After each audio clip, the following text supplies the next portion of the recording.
January 1, the account of creation.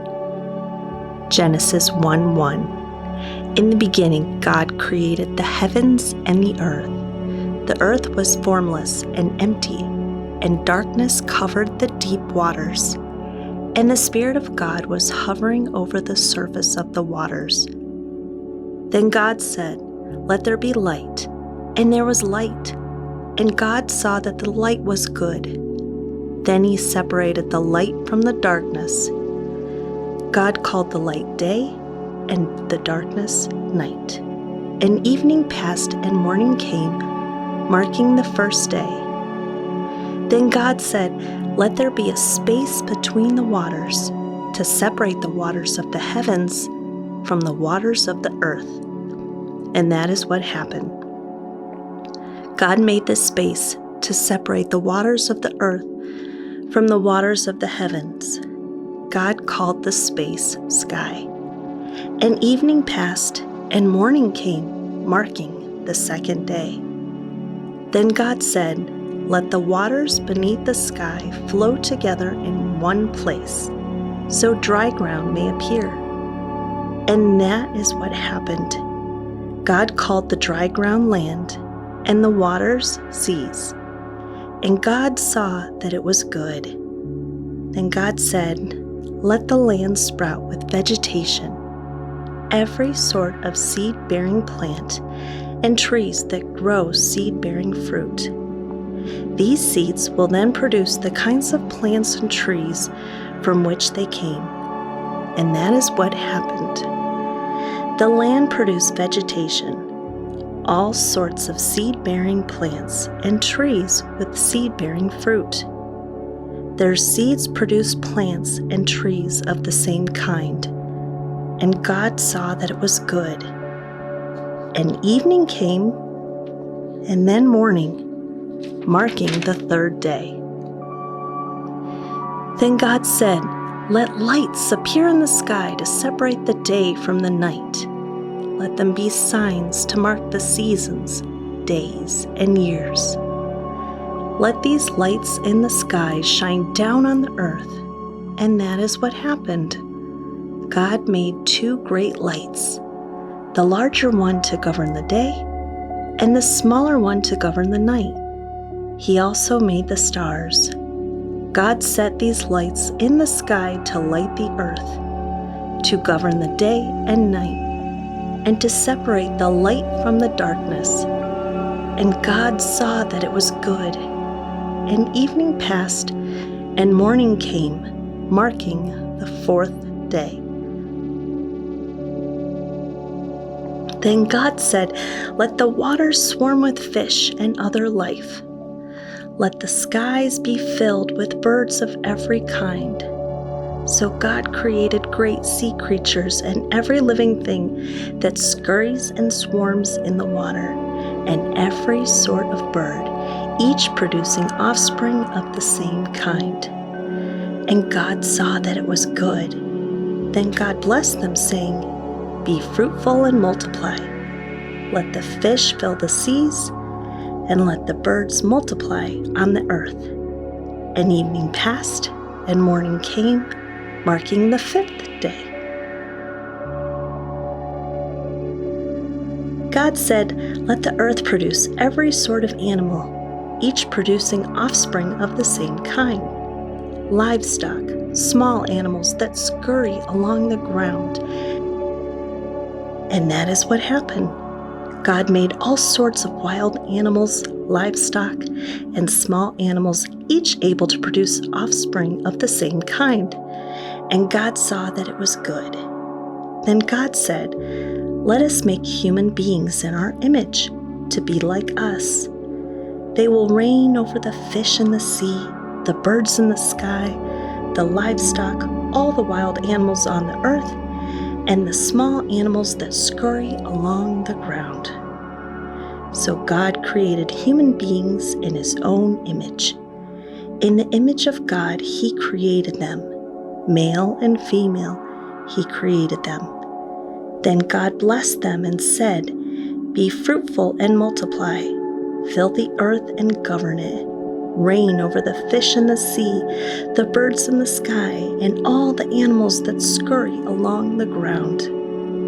Then God said, "Look, I have given you every seed-bearing plant throughout the earth, and all the fruit trees for your food. And I have given every green plant as food for all the wild animals, the birds in the sky, and the small animals that scurry along the ground, everything that has life." And that is what happened. Then God looked over all he had made, and he saw that it was very good. And evening passed, and morning came, marking the 6th day.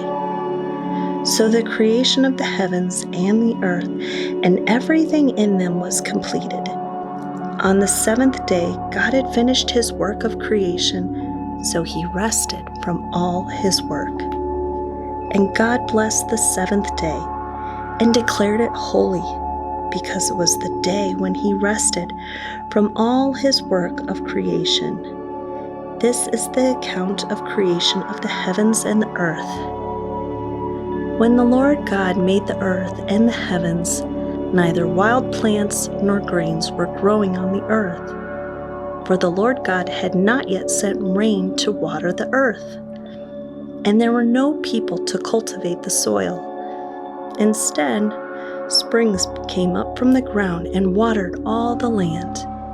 Then the Lord God formed the man from dust of the ground. He breathed the breath of life into the man's nostrils, and the man became a living person. Then the Lord God planted a garden in the Eden in the east, and there he placed the man he had made. The Lord God made all sorts of trees grow up from the ground, trees that were beautiful and that produced delicious fruit. In the middle of the garden, he placed the tree of life and the tree of the knowledge of good and evil. A river flowed from the land of Eden, watering the garden and then dividing into 4 branches.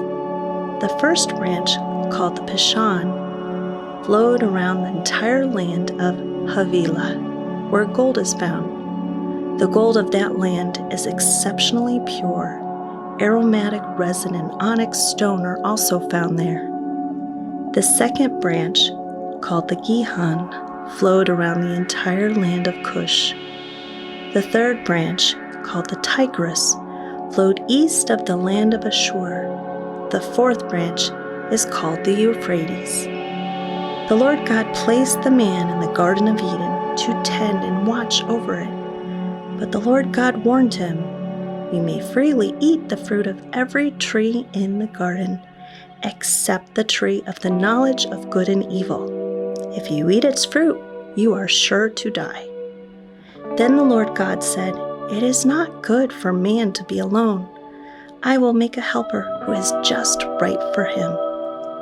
So the Lord God formed from the ground all the wild animals and all the birds of the sky.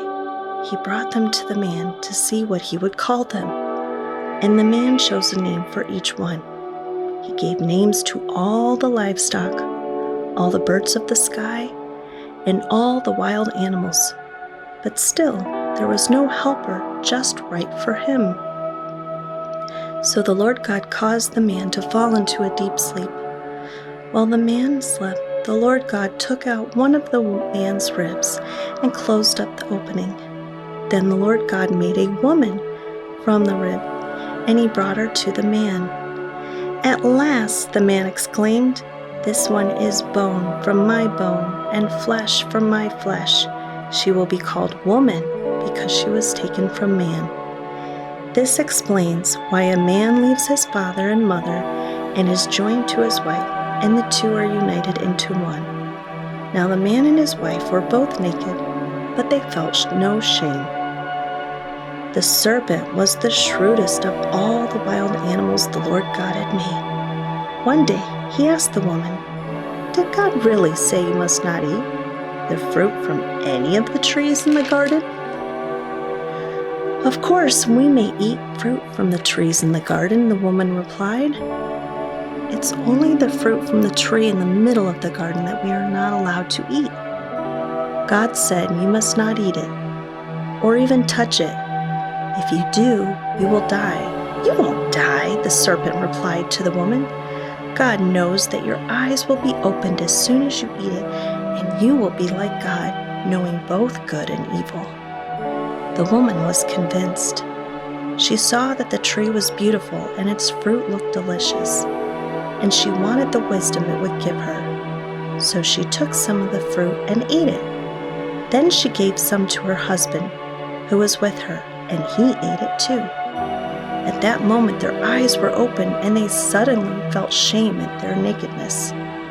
They sewed fig leaves together to cover themselves. When the cool evening breezes were blowing, the man and his wife heard the Lord God walking about in the garden.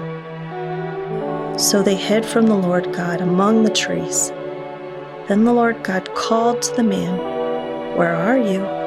He replied, "I heard you walking in the garden, so I hid. I was afraid because I was naked." "Who told you that you were naked?" the Lord God asked. "Have you eaten from the tree whose fruit I commanded you not to eat?"